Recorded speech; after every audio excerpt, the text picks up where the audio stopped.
ți-ați închinat.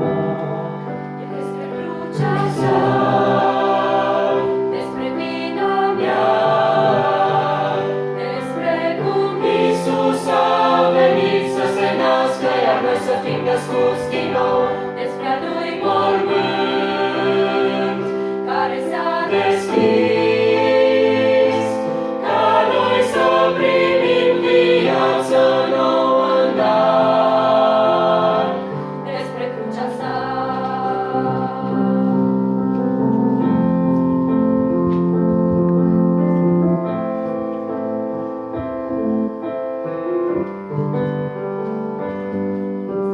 Nu-s lucrurile bune ce le-am săvârșit, nu-i vorba de comoara ce viață am primit, nici de neprihănirea în care mă găsesc.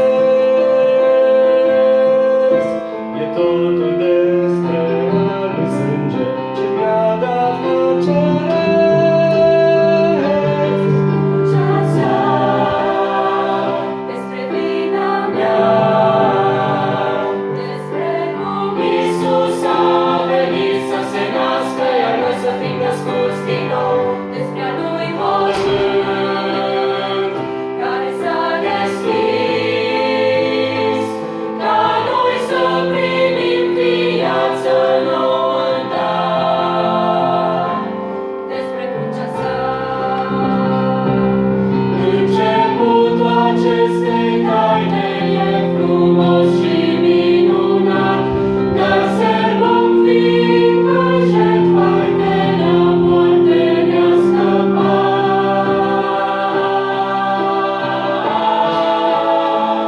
Despre crucea sa,